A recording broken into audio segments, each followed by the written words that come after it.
Hey, what's up guys? This is Anthony from AnthonysCustoms, and for this video, I'm very excited, very happy to be reviewing the new 6-inch Master Chief from Mattel. Now, just a couple of things before we get into the details of this review. They are not in 1/12 scale. Don't confuse the 6-inch measurement with being in 1/12 scale. They are actually around 6 inches high, so they're technically too small to be in 1/12 scale. That doesn't bother me, it doesn't really matter to me.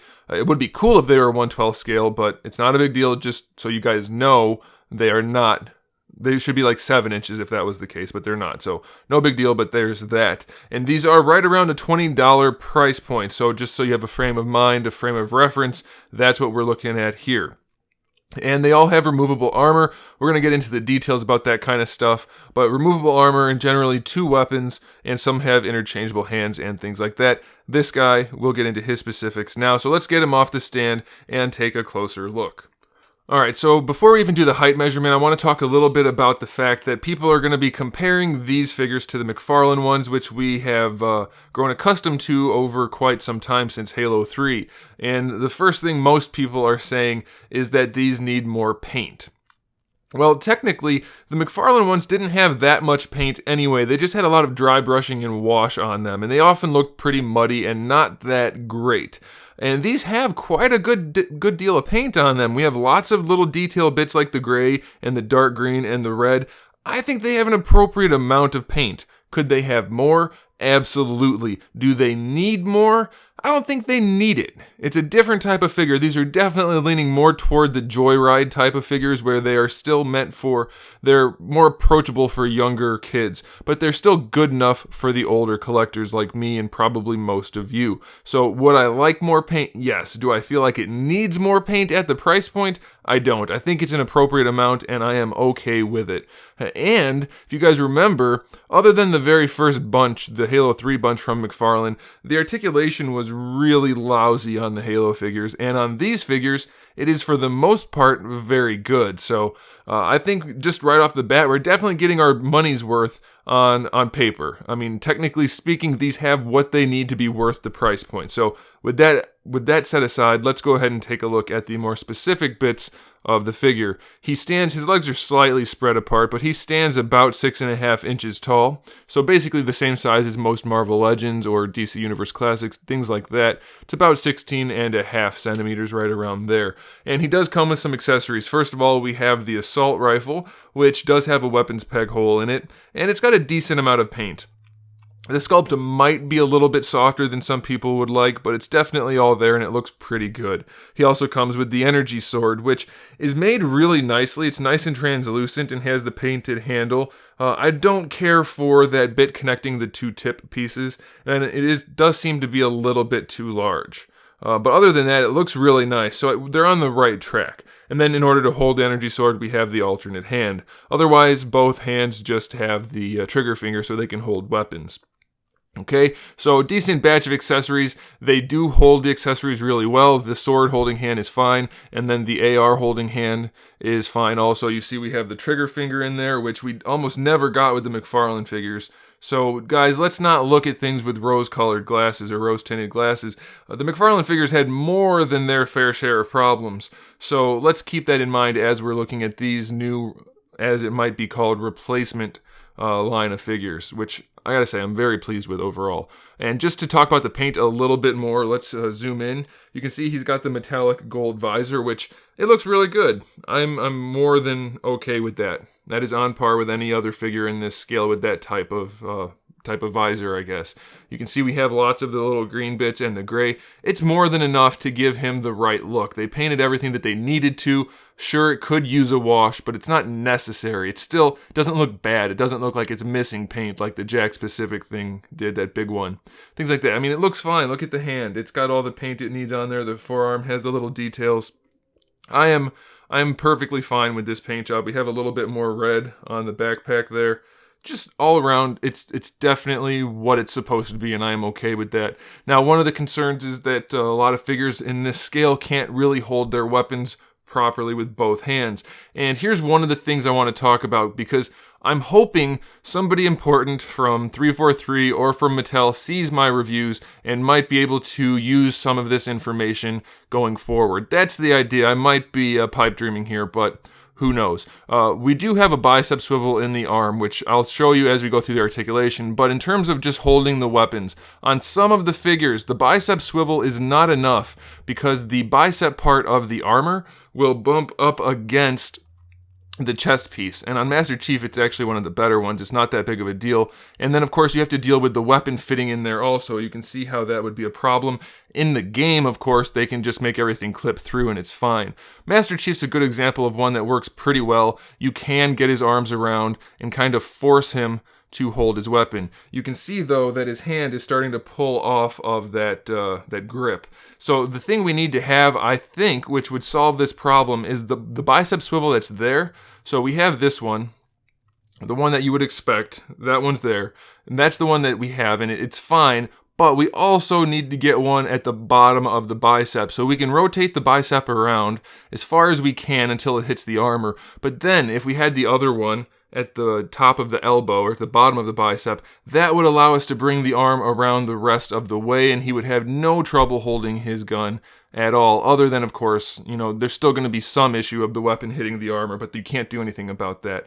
So, if you guys are out there watching, if you guys can work in a secondary swivel at the top of the elbow, that would be fantastic, and it would help in a great way for the figures to hold their weapons. Luckily, though, Master Chief, being the iconic character he is, he can do it pretty well already, so we kind of lucked out with that one, but in other figure reviews, those of you that aren't familiar with these will see that holding the weapons can be problematic, okay? So that's one thing we want to talk about, and I'm going to go through the articulation now, and the other ones will come up as we go.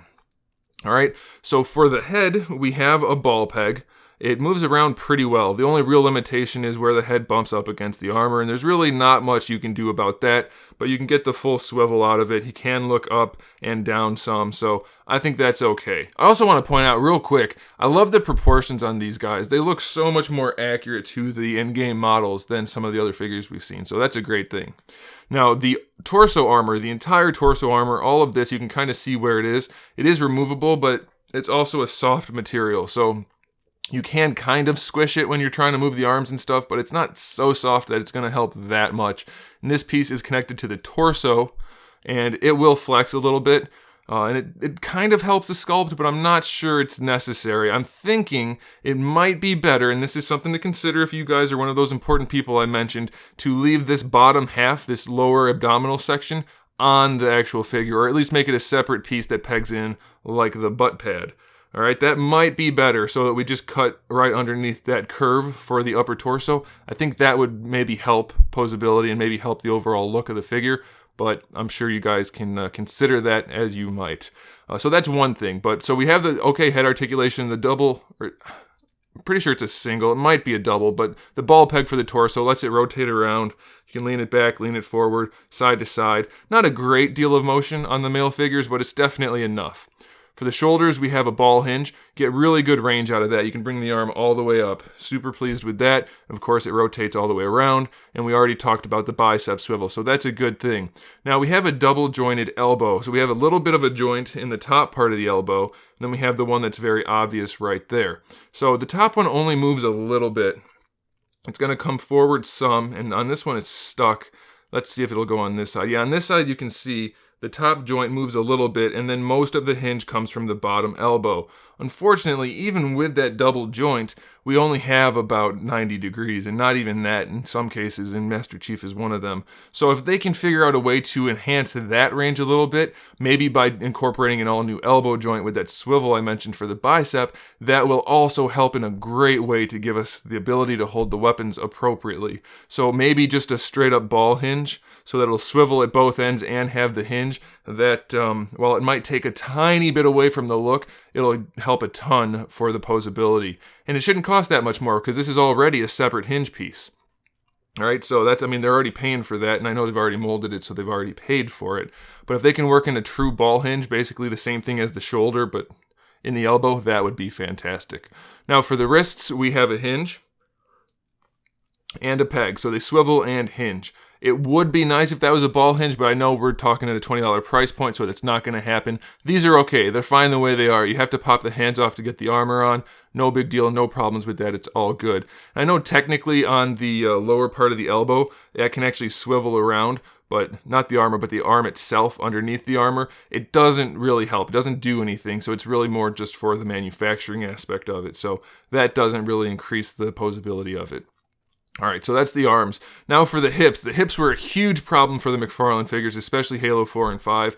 These guys, I'm very happy to say, are much, much, much improved over that. So going forward, we don't have the best range of motion in the world, but look at that. It's almost all the way forward, so any kind of running pose will be fine. Crouching pose, probably not. And I think they'll be able to tweak this as they go.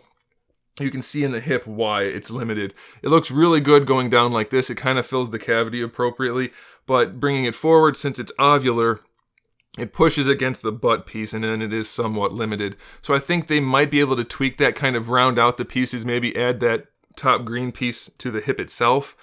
Like maybe just slide this piece up here as part of the sculpt and then have the articulation underneath it. That might work, but still it's not bad the way it is. It's very good, in fact. And if you like that range, look at this.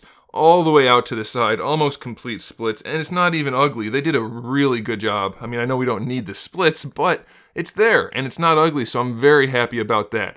And on top of that, we have a full swivel. So that's fantastic. Really, really happy with that. Double jointed knees gives us great range of motion. So that's really good. Don't really have much to say about that. Some looseness, but you know, that kind of thing will get adjusted as they go. And then for the ankles. Now this is going to lead us into another thing I want to talk about. So maybe somebody important will see this. All right, so we have the hinge for the ankle. Goes all the way back and pretty far forward. It's really only limited by the armor going forward. So that's expected, that's fine. Also, we have an ankle rocker, which is necessary for some good posing. So that's really good. I mean, I like that a whole bunch. The ankle rocker's at a slight angle, but that's pretty standard because you need to put the peg in somewhere. So if the peg's going in at an angle, it's going to rotate at an angle. Hopefully they can kind of level that out a bit, but I'll be okay if they don't. But here's the other thing. These boot pieces that snap on, they don't snap on very well. And even the ones that stay in place, like you can see Master Chief's, there's no foot peeking through, it still doesn't hold on very well. It's not a good design in terms of as soon as you try to pose it, it pops up. Every single time it does that. And some of the figures it doesn't even stay on in the first place. So here's what I recommend. And like I said, if you important people are out there watching, try to get this done. This would make the figure, again, so much more value per dollar if you can get this and keep it at the same price point. Put the heel and the bottom plate of the foot, one piece that pegs into the bottom, actually pegs in. Like you guys already have the peg hole in there. So if you can have a solid foot piece that pegs into the bottom and goes over the back of the heel, that would be fantastic. And then, just like you did on the calves, because those are two separate pieces for those of you that aren't familiar, if the top piece can just peg into the top of the foot to kind of finish it all off, that would be perfect. You would have perfect sculpt work, perfect everything. It's not going to pop off, and you don't have that weird gap underneath that shows the foot. Would look better and function better, and hopefully you guys could do that without it costing too much. If you guys know anybody important, share this video so they can hear my thoughts. Maybe they'll take them into consideration. But there it is. I mean, we have very few minor issues that I mentioned, things that I'd like to change, but all in all, I am super pleased with this. I'm very, very happy with these figures. I think it's great for the Halo line in general, for the Halo franchise in general. I'm really looking forward to seeing what Mattel does with this. I mean, we already got a Ghost. Can't wait to see a Warthog or even bigger things. Really, the sky's the limit with this line, so I'm super happy. I'm very pleased with what we have. And if we can change those few things, and by we, I mean not me, other people, can change those few things I mentioned, we're looking at an all-star perfect Master Chief figure for 20 bucks, or any Halo figure for 20 bucks. Just really, really happy, and I think you guys will be too. If you don't have one yet, I think you should get one. And Mattel, if you guys are listening, or Halo 343 guys, if you're listening, try to consider those things I mentioned. That would be fantastic. Alright guys, there we go. We're done for that review. Thanks for watching. I recommend this guy. Make sure you subscribe to the channel. I have new videos every single day. We talk about action figures, gaming, movies, TV shows, all kinds of stuff. I have Halo gaming content, lots of that. I stream Halo every Saturday night, so make sure you tune in for that. And in the meantime, keep collecting.